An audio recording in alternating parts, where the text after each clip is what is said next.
Ba. Deretruoth. Miya wach. Ma iluongo Saluoji Panorando Klundo Mpata Nyambudi riyo ng'ado. Chuor manok chuor but wude nyar Mukamba. Alinga ma miya wach milingo. Fine boy na. Yeah. Ma iluongo ni orindi maliet. Sioni iluongo ni orindi maliet. Awinji ba. Kama bende weche matek machando oganda. Soga ka watato. Yeah. Wachana neno kipost nini Facebook account mari. Kamano ba. Project uginene mane apa nini ine mane chairman. Ne manan jakom. Ine mane jakom. Tano kiwagori ne ntie kaka pesa miluongo ni mili fedha. Yeah. Dieri mane mantiere. So alwochi gima timore. Ano kadwa kada mana bete committee no. Committee ni no chuna. Mar bet. Makana tok bete committee ana buok no keta chairman. Neke chango by then. No yudo kane committees ariyo mag jothum. Wan gi jathumba mokada luongo nyinge kama ne tuore korona akonyo choko pesa mar osiptal. Another committee mar jathumba ne dwa launch album mare. Mabeno wakonyo kaka inyalo yud pesa mar launching. So no kadwa burden myself gi weche mag committee mag jothum gi. Keching'e ni kaka ambe an gi maga. So milino luor gochona nekech around 2019 and ga supporter mar Musa Juma maduong' kabisa. So every year ajakeloga stories about Musa Juma kaka nogocho, things like that. So nitie story moro nandiko manoko dhi gi mili maber. So instead mondo mili ne penja, mili nodhi gi anya mang'eny gine group moro mar jothumbe. Moka pando mudho gini ne ntiere group no ng'ama nyalo pando no mudho gini no wewi amarach ma ano gochna ngeni gin grube moko ane grube mang'eny mo okine active. Koro ano sipa moro ni iluonge nango Blackman, inge Blackman? Ya Blackman emano gine ne bwana to mi jogi yui ni jothumbe gi yui in kanye. Koro nadhi kanyo patan gi luora ga an kochopo kuonde mag wich teko go to gi social media go rachega ok inyal ga trola kata an ng'ato achiel ga to mago gik mathindo kuoma. Koro jothumbe mano gine go te na yuyo gi mane gi ringo gi lal te. So what is happening, Mary noluor approach as a person kane wache project mar Mausoleum ni wuok. Koro nooro Dennis Wood Jafega. Dennis ang'eyo. Dennis nowuoyo koda mo convince ni bwana in jahera mar Musa Juma. Kik iluor mar bet ka. Koro kan wabet, mili nomiyowa budget mar the family.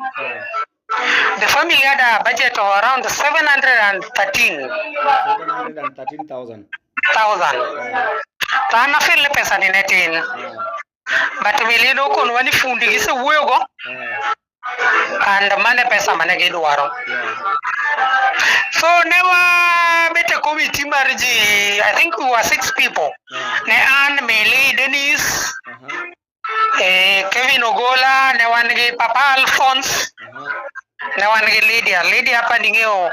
Lydia roga Musa Juma kabisa. Ene mo promote kata manatombe Musa Juma go. Yeah, so giman watimo. Ne wamiyore target mokwongo. Ni kapok wachako gini as committee members, wakwongo wagoluru kata mana 2,500 ng'ato ka ng'ato ma wachako go gini. Koro kata kwa ya WhatsApp group ni ji choko, at least wan wasegolo gimoro. Ne watimo kamano, family be nokonowa, mili nokonowa ni family dhi golo 20,000. Ne wagolo pesa no. Bang'e waduogo waketo challenges mag ng'eruok kia ang'o. Bang'e wambe chako waduogo wagolo peswa kamano. Koro wan gima nwadwaro noger gini. By then wamiyore ni after 3 months, an gi screenshots go te. After 3 months ne watieko wachni nikech nakono gi nang'e weche mag solo gi kadwa budho to joma biro golo onge gin gik mikaso titieko project no gik modong' biro bang'e. Aluoch ne watemo matek bang' around dweche adek ne wasekalo pesa no. 700,000 nusekalo. Koro ne wabuy about koro walao 8. Koro wacho ni as a committee ok wanyal chako project ni kuokia ka pesa di nitie kata onge nikech Mili was the sole signatory. Koro wakono Mili ni kapok idhi dala just show us ni pesa ma wadwa go budget ni nitie, so we budget with what is there. Okay, account mani kete pesa ni. Yeah. Ne account ma nying Mili mane nitiere koso. Ne wan gi accounts ariyo joma ing'e ni joloka ok nyal gore pay bill. Yeah. Nitie joma be ok onyalo le pay bill. So account mani ore mokwongo mar pay bill ne biro gi nying ma Super Limpopo. Account mar ariyo ne biro gi nying Mili. Signatories ne gin ng'agi? Mili onge signatory moro. Mili emane pesa go donjo kata mar Super Limpopo no noyawo gi nyinge as a company. Kata mana in as a chairman ne nyingi? No watamore ka nwachako ni mondo wabed gi signatories. Mili no ywak nomuocho no upana nyachamo pesa wadwa. So nonya ni okay, ka ok inyal chamo to kara wadwa trust. Aluoch wachni ka koro chopo kae kama weche chakore, Mili ochako oloko kite tok Harambe ma Egesa. Mili odhi dala. Wan wang'e ni Musa Juma ne en ja Catholic. Maka ne pok ochak project nowinjore ni dhi lem tichako project. Gola 7,000 mane jo Catholic dhi timogo misa. Mili otamore ni pesa no ng'eny, but Mili gi jolemo Nairobi mochulo negi pes joro kia ni Mili kia jaro michulo negi transport dhi dala. Mili ang'o diel iyang'ang'o ma pesa ma Mili dwa tieko go mag jolemo gi kende lao kia mana siling 1,000 kia mana 30 to pesa jo Catholic ing'eno onge dondruok mag cha gine ang'ogo ine mitedo negi chae kidwaro. Padri biro tigwelo jolemo moko matin ma gibet ko kanyo to tieko to padri oidho gache dhi. Mili dwa chulo ne jolemo moko kia ni a Nairobi iyang'o nyaka diel. Masini openjo ni to kara dala kanyo ber kuyeng'o nyaka. So tokeni akono Mili ni what is happening, wadwa chako this project. In gi pesa di mondo wa budget wang'e ni kata kwatimo in phases ginene jo masons biro tieko, wan gi jo roofing kama aluoch kata pesa ne Mili onge go by then. Mili ochako bagwa ni pesa kia noketo kia a locked account. Wakone ni one, we don't even want that money, just screenshot makono wani pesa no is there. We don't even want to know kia ngogi nigo kiwacho ni a locked account. The other Pesa to show that locked account ishia kai. Bwana ngine Mili no fojro nyaka message mar Mpesa. Message mar Mpesa nade? Manyiso ni the owuondo one account no we will gine. We will pin. Ofoj. Iye no Mili kono wani kia line mar account no we Nairobi. $10. Aluoch we have covered Mili. Kaka the committee members okadwa riambo. Mili no tieko pesa no chon. Koro ing'e gima ne Mili tokeno Mili koro ne dwa depend on ni Igwe Banderson bro gocho ne bro keto show every month to pesa Igwe ni emitieko go the project. Tokeno Mili kono wan nikech Igwe no promise wa 60,000. Then kanogo Harambe pesa Igwe ne dhi biro around 140. Koro kono wani Igwe kia no kugolo the 60 kia ng'wakone ni we don't care.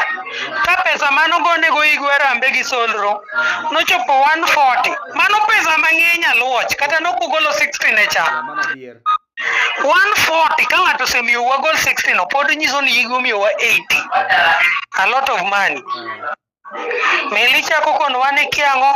Ingeni kata pesa mar family mane mili okonwa ni family di golo noko gol kanyo. 20 mane family ochokono. Noko gol. Kata ma 2500 manwa chako go group mane mili onego or mare. Okoro mare. Koro mili chako ywaruok matindo tindo. Ywaruok mokwongo. Ne wan gi Papa Alphonse group. Mili kara nene gi gopchi Alphonse. Koro we don't know ne giwinjore gi Alphonse ni from pesa mochoki kiarambe mane ni duoko ne kechi Alphonse ne timo pesa ne timo ohala mar Shylock. Nitie pesa mane mili olo gi mane o guarantee jomoko nokawo kanyo. Koro ji ochako yware mano chuno ma Alphonse oringo wuok e grube gi te. Lakini ei pesa ma mili ochamo ni Alphonse kosa bende nopodo ne matin. Alphonse okopodo ne en gi gop Alphonse. Ne en gi gop Alphonse, yes. Gopchi Alphonse mane giwinjore ni kostima rambe to nonego duoki. Mano guarantee jomoko gi gowi mane apani mage. Apani ni neno ka Alphonse noketo post moro ni mili nopondo kama odake. Mane kama ne weche giwuok nikech Alphonse ne mili nigi gope gi joma no guarantee.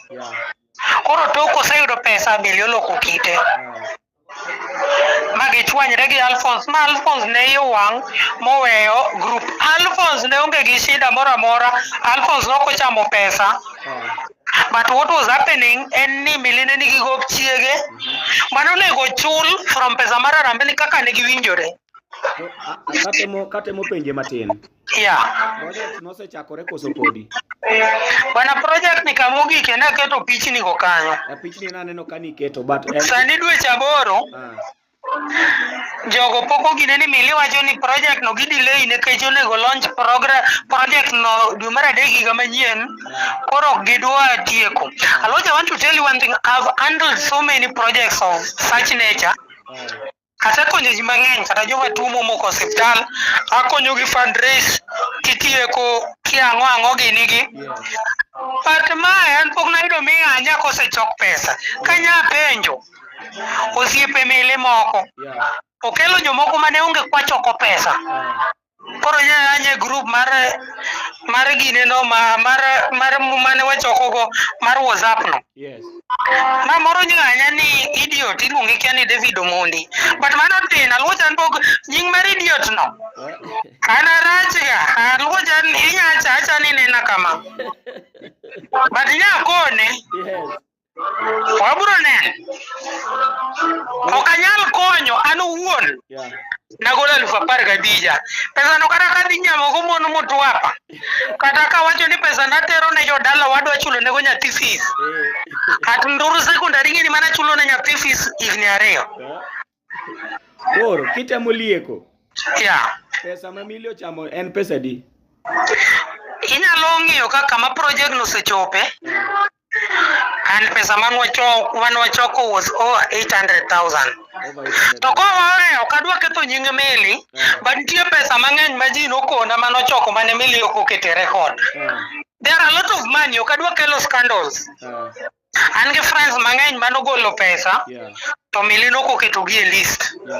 Mago scandals mokadwa keto at this time. Akelo gima ne mili oketo nwa record nikech mili mane choko pesa. But ang'eni the committee members ong'eyo wan gi pesa mang'eny manochoki manokomiwa record. Ma jogo ne ywak but nakono gini bwana wandru gini kaka joma dongo. So long as ne mili okonwa ni pesa mantie dhi tieko the project. Wan waonge gi issue. But nikech embe koro osechako lweny tie pesa mang'eny. Manyalo keto kata mana screenshot mag jogo. Manoko kete record but the money was there. So an gima dwara alwoch. Okadwa gima miena. I want them to protect. Nyinga mar adede ni. Nyaka nyithinda biro chiemo go. Okenene nyinga madwa chiemo go sani takalo. Maybe mili kama mili ochope. Mili odong gi nyinge. Sani kata nying Musa Juma Omondi no okoja dhi chiemo go beyond this. Otiekwa project. We are Musa Juma enthusiast ok adwar gimoro ma ng'ato dhi korgi Musa to wacho na dede was a chairman gino gi kanyo. Aluocha ni nyinga ni aluoroga. En adang kode. Sama matimore ting'eni in bende nyingi nyaka mien kanyo. Ambe nyinga nyaka mien ka was a chairman. Aluo joma ne wan gi committee. Kama oting'o Lydia, oting'o Deno, oting'o Simi, oting'o Kevo, oting'o Papa Alphonse. Jogo are very clean. Pesa nodonjo ne Mili te. Mano ywak kana kone ne Mili. Lydia emochako ne ni Mili wabeduru gi account mwanya bedo signatory. And I want to tell you one thing. Osiepe Musa mane Musa wero ka. Ing'eyo onge mano golo pesa apart from Ojwang Jacobo. Nikech oyudo ni jogi nitie kama ne Emily osedhi gine kona kodgi. We contacted them. Nitie joma ne Musa Jumowero madongo mane nyalo timo gini kech an ka Musa golo thombegi nane pod an e college. An Musa nokiaya. Apart from kane adhi miele once Bomas. Ma to ema Olive tera ma moso Musa. An Musa nokia personally. Makata go chir sani. To kia ni nanga. Okipenjiri en osiepe Musa Juma madongo. Man motaji bende nitie. Ya okipenjiri wan gi Ogucha keni noro no 5,000 I'm not sure. Ojwang Jacobo nomiyo 10,000. To omiyo wakora chien. Ta koro ji oseyuare. Ne wan gosiepe Musa kaka Vini Ondhif gini, Dacho gini. Ne wan gi osiepe Musa Juma kaka wuon Ujama, Pato gini. Ne wan gosiepe Musa Juma madongo. Wuon hotel madunga ni iluongo ni ng'a. Mano were thumbe mowero go gine ni album mogik ni. Batene osiepe nodonjo mang'eny. Osiepe Musa Juma, I don't want to cheat you. Osiepe Musa Juma madongo go te. Onge joma nogolo pesa mwaneno kata Kalisto geni nokogolo pesa. Kalisto eno.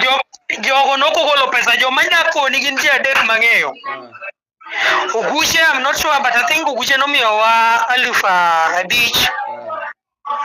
Ojwang Jacobo nogolo 10,000. Togi Benbo, I'm not sure. Oguche na, I'm not sure, but joma nyalo koni, I'm very sure about Kalisto. Not Kalisto, I'm very sure about Ojwang Jacobo. Nomiyo wa 10,000. I'm very sure Oguche gini gi okagi. But penjri osiepe Musa mang'eny manowero gi. Negiringo nango giweyo wan gi project.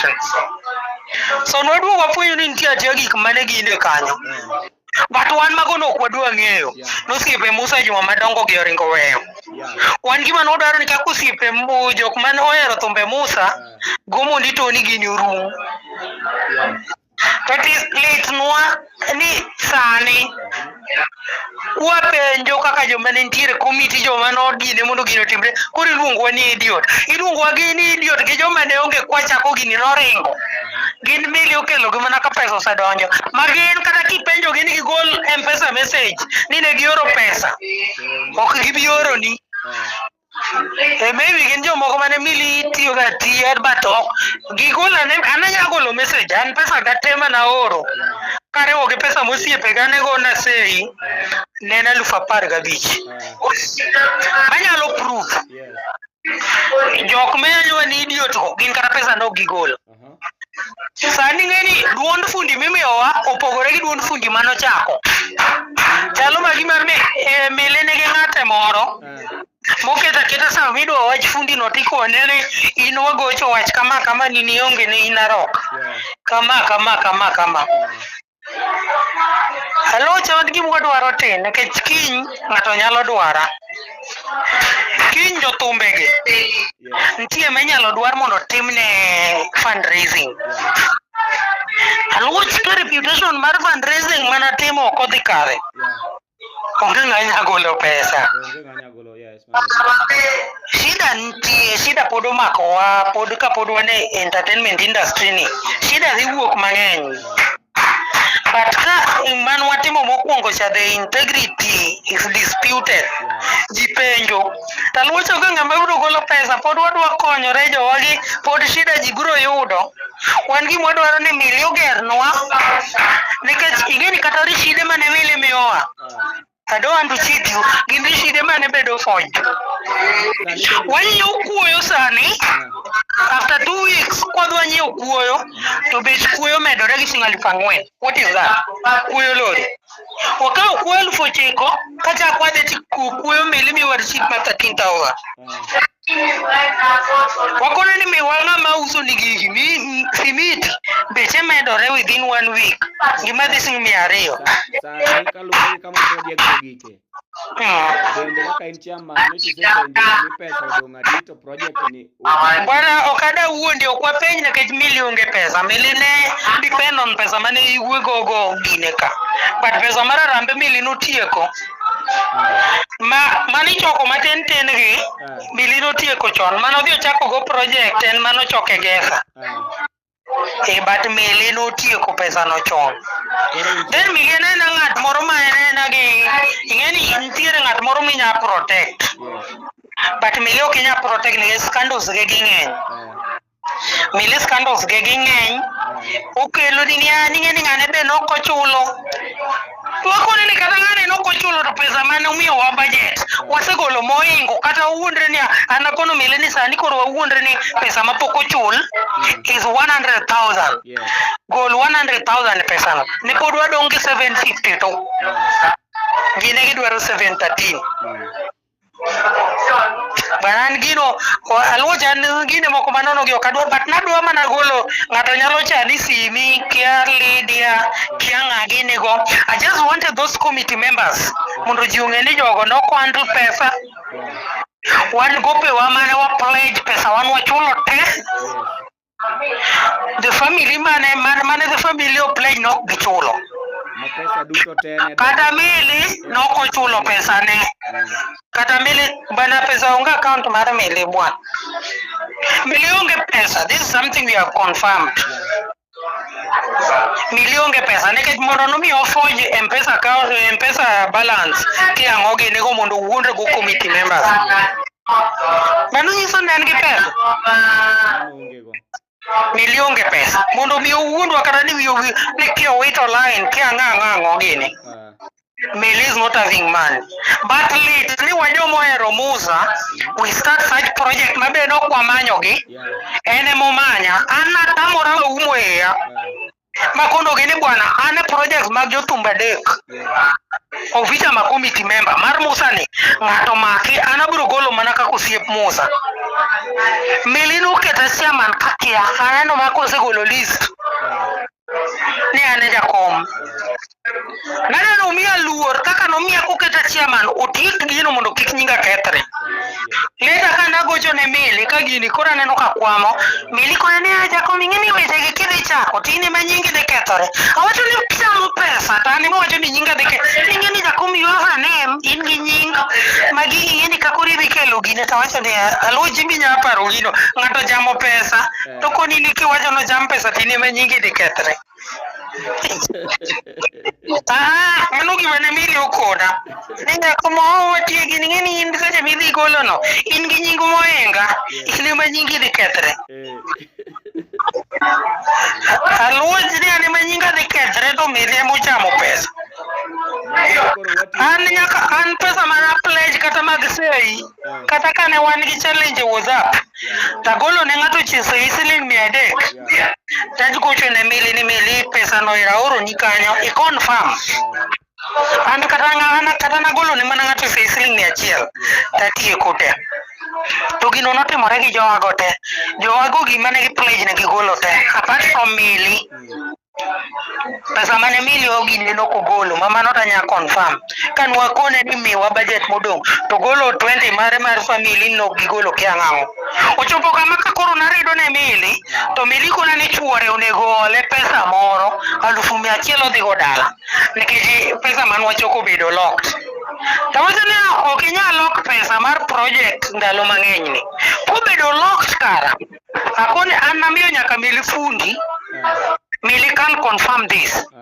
Namiyo mili fundi mosiep na mane de timo projects no gi pesa gi koro wachule go wika ni choko timiye en ok odwa pesa kuomwa. He was a very big fan of Musa Juma.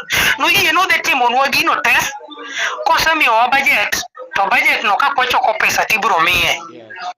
Mano timo gi pesa gi gine gi hand over project. Ingene mili no tamore fundi no. Maingina agono kata kapok wachako project taketo gi pinya kono gini bana an gosiepa moro kae en fan mar Musa Juma en gi everything gi kambi ne timo gino to koro kaka ibro chok to mili oro ni mili ngene notamore akono mili ni kara ng'ama dwa gero mano miwa design we need a design design ne onge indi migero cha machalo gine ochalo cho maro yugi ugango girls cha majadong cho makadong cho moko mag high school ka. There is no design, there is no anything, we don't have the architectural design, we don't have the end result kaka gino nego chalo. Fundi chakata kuma na fundi ningeni notamu wa namba ne. Ni fundi kia onge wazapate ni miwami ya namba ne. We can talk to him mwanya loketo wa uwe kode. Then at least ukonu wagi midwage. Mili notamu wa namba fundi no nyakasani. Matiyeni adede. Wach ni lere puoth ko wach ni iwacho ne ilero ne jopiny maber ni ochamo pesa manigero godo museum mar Mausoleum. As at now kamose gikeno mane kama pesa mane mamili otiyo go chope but ko kada wuondo ji one committee members ne wasekuwa kata mili evidence ni gik mane choko go nentie but waduog wafwenyo ni pesa gi nichoko to mili ne kete business moko maybe I don't know okada wuondi kata ching mani garambe gesa arambe before kapok garambe mar Musa ne wan garambe mar ng'acha ntie mar jathum manokuongo ne en mar Sheila kosanga ntie garambe manwa bedo gesa mamili no dhi mili ne onge kata mana pesa ching no kada wacho but achiel kuom committee members mane mili ne onge kata pesa Hanford kata masinga 1,000 ok inyal wacho ni pesa michoko gine ni pod idwa kwa nyaka committee member no oli pesa midwa golo e rambe ntie jathum mane wagone rambe gesa kapok wago mar ng'ane kapok wago mar Musa Juma mili ne wadi vuna cent kuko olo committee member moko kanyo pesa ni kia pesa gego te ni donjo to donje e fixed deposit onge kaka inyaor ni pesa luo to donje fixed deposit account kwa fuo luo sani ka oro ni pesa kanyo no ka oro ni pesa kanyo M-Pesa luo pesa nyaoro to dhi fixed deposit direct kata kwa fuo luo luo sani ka oro ni pesa dongine midhe kawe tigole titere fixed deposit mar mshwari teno wacho ni gire no noketo mako donje to donje fixed odi direct ni pesa kwa oro to halo mili ne kono committee mema moro kanyo ne longe pesa ni koro to dhi fixed deposit koro yani magi gik moko ma wan ne wagine ni abro bedo maber adede Aluoja ni bro wuoyo. Abet Nairobi kanyo maybe next weekend abro manyiwa go mbaka. Sawa baba na irokamano kuom bedo godo e kendo ni wadi maliet. Mos na jopiny aluocha duke erokamano. Erokamano ahinya dere puothe. Asante.